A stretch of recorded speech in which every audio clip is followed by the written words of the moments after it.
You're on the Unpopular Opinion Show with Johnny Caruso.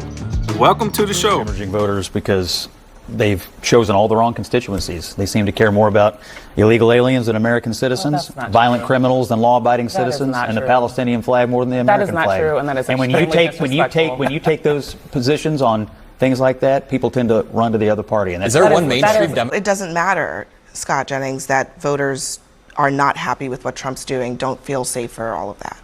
I don't care what they think. I mean, these are the same people who elected the mayor and city council that ran the city's public safety into the ground in the first place. You don't care what the residents... They don't know what's good for them. You don't care what the residents of D.C. think. I do not. I do not care one bit, and I'll tell you something else. I feel like I do remember just a couple weeks ago you were saying, well, secretly, D.C. residents really want this because they know the crime is so bad. Now we actually have the numbers that say, will Trump's federal takeover reduce violent crime? 65% say no, just 20% say yes.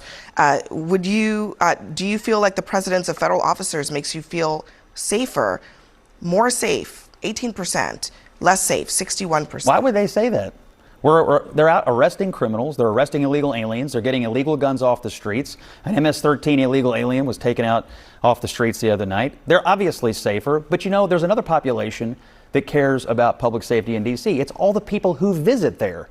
We have people that go there, millions of people from all over the country. They deserve to go to a national capital that's not in disgrace and despair, and that's what they're doing in Washington. So I don't really care about what they think, truthfully.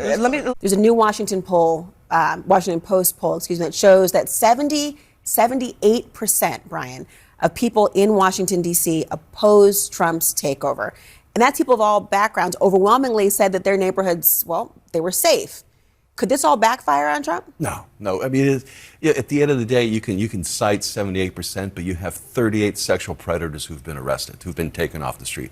I mean, by any measurement, D.C., certain neighborhoods of D.C. are not safe neighborhoods. You know, J.D. Vance is right. I've taken my kids to the Amtrak Union Station, and we have been yelled at by vagrants. We have been yelled at by homeless people who are on drugs. We have actually witnessed people do drugs at the Union Station. I've been yelled at in a lot of train stations across this country that are, nor should I. But my point is, it doesn't just happen in places like D.C. So is the National Guard going to go to every 50 states? I don't think that has to be the case. You know, Trump has jurisdiction. The executive has jurisdiction over D.C. and it has the ability to do something. And what it can show effective policy. The way you stop crime is by throwing criminals in jail. It's not by giving them ways out. It's two things. It's what you said. It's what Bill Clinton did. Throw them in jail and offer policies that are alternatives. You know, spending. Right now, the Democrats just want to offer spending programs without throwing these people in jail.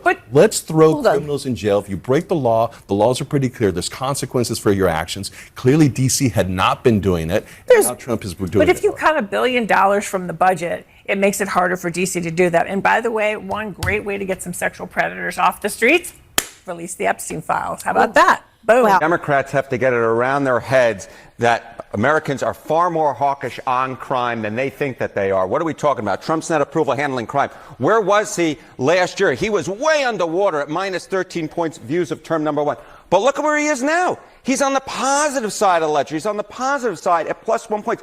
Americans view Trump far more favorably now on crime than they did a year ago. Donald Trump is like Air Jordan towering over Joe Biden when it comes to their handling of crime. Look, in 2024, look at where Biden's net approval was on crime. Way underwater there at minus 26 points. It was one of Biden's worst issues. Granted, pretty much every issue was one of Biden's worst issues. And again, look at where Donald Trump is. Way above Joe Biden. What is that? That's 27 points. So Americans vastly prefer Donald Trump's approach to crime than they did to Joe Biden. In 2023, Republicans were favored by 13 points. Look at where they were in May of this year. Republicans were actually favored by 16 points. They actually gained ground on crime. They were maintaining their edge and actually added a little. Thank you for tuning in to the show. If you agree or disagree, leave your comments in the comment section. But before you check out, give us a subscribe and hit that notification bell.